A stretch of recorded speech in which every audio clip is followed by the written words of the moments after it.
Para que uma célula, qualquer célula do nosso corpo, para que ela produza mitose e para que ela consiga se multiplicar, eu preciso de ter também o complexo B, em especial a B6 e o B9. Então, se esse paciente tem deficiência desses nutrientes, eu não vou conseguir fazer uma multiplicação celular de forma satisfatória. Onde que isso é importante para nós, profissionais da estética? Se nós formos realizar, por exemplo, um peeling no nosso paciente, onde eu vou dar um estímulo, uma agressão, para que aquela célula tenha apoptose, para que aquela célula morra, e depois eu quero que o organismo produza células novas em uma certa rapidez, para reparar e cicatrizar aquela agressão que eu causei. Nessa situação, se o meu paciente não possuir complexo B em forma e quantidade satisfatória, eu vou ter uma dificuldade na reparação desse tecido.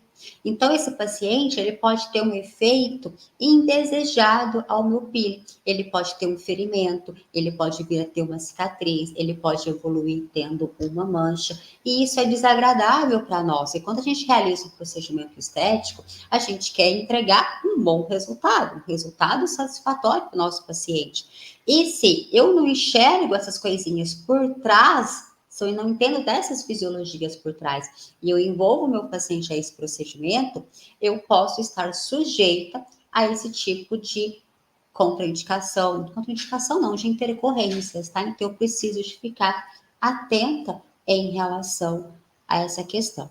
Então, gente, as células basais, conforme elas vão evoluindo, elas vão perdendo aí a capacidade de receber oxigenação e nutrientes, e ela vai perdendo a capacidade de multiplicação, ela vai envelhecendo. Conforme ela vai envelhecendo e perdendo essa capacidade de nutrientes, ela vai se desidratando e vai perdendo aí o material do citoplasma, perde o núcleo. Conforme vai perdendo aí esse material do citoplasma, vai acometendo, vai enchendo mais aí de queratina.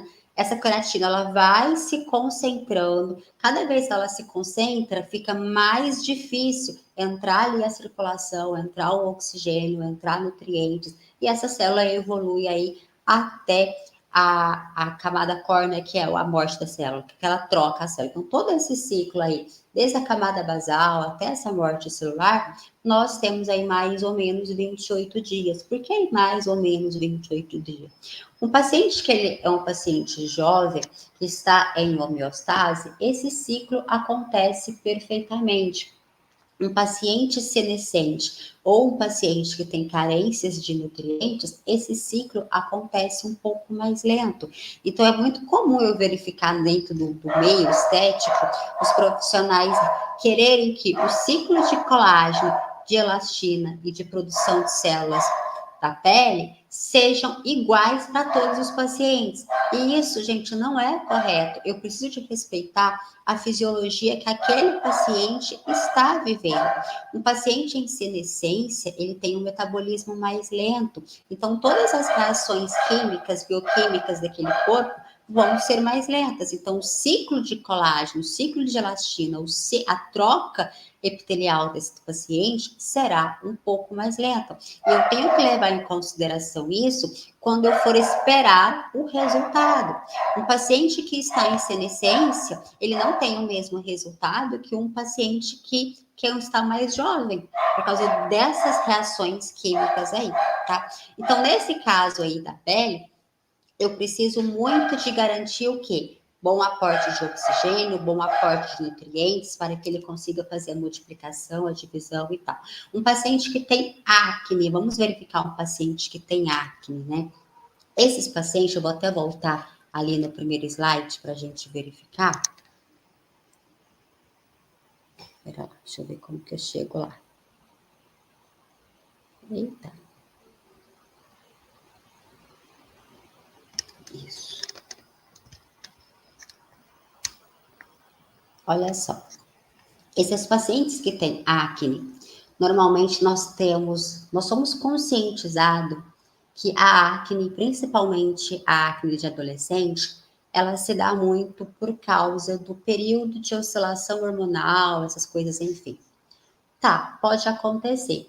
Mas eu não aceito essa explicação como a única explicação, Porque se todos os pacientes adolescentes que passam por essa transição de oscilação de hormônios tivessem acne, 100% dos nossos adolescentes teriam acne.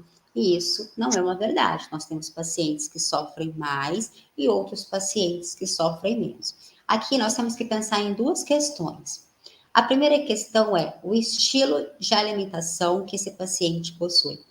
Um paciente que é jovem, que já está tendo essa troca de oscilação hormonal e que ainda possui uma alimentação muito inflamatória, essa alimentação inflamatória, ela vai sobrecarregar o fígado. O que é sobrecarregar esse fígado nesse momento da adolescência?